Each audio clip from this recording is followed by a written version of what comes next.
Hey guys, welcome back to Electrical Car Repair Live. Thank you guys for watching and subscribing to the channel. In today's video guys, we'll be working here on a Dodge Journey, which is the same vehicle as Fiat Freemont in the rest of the world guys. And what we'll be doing here today, we'll show you guys where to find the fuse for the rear blower motor. So, if you have the rear blower motor, you know, the rear climate controls, you're going to have a rear blower motor. And we have a video how to replace the motor and all that stuff, so it's on the channel. But if you have the controls, okay, and the hose in the ceiling, you have a rear blower motor, and you can check out in the on the channel guys where it is, how to replace it and all that stuff. Now let us show you guys where the fuse is. In the meantime, we have more than 200 videos on this car, so please guys subscribe to the channel.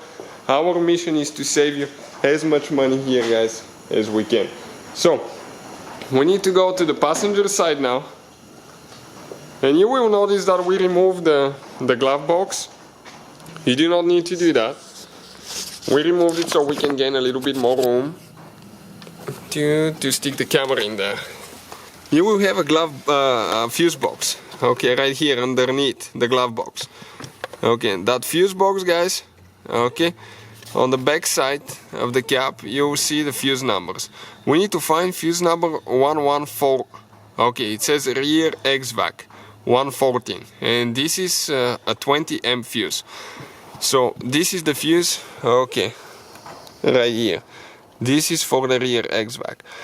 This is for the rear blower motor. Now we'll have the video guys how to replace it. Check it out if you need to replace the blower motor, but always check the fuse first.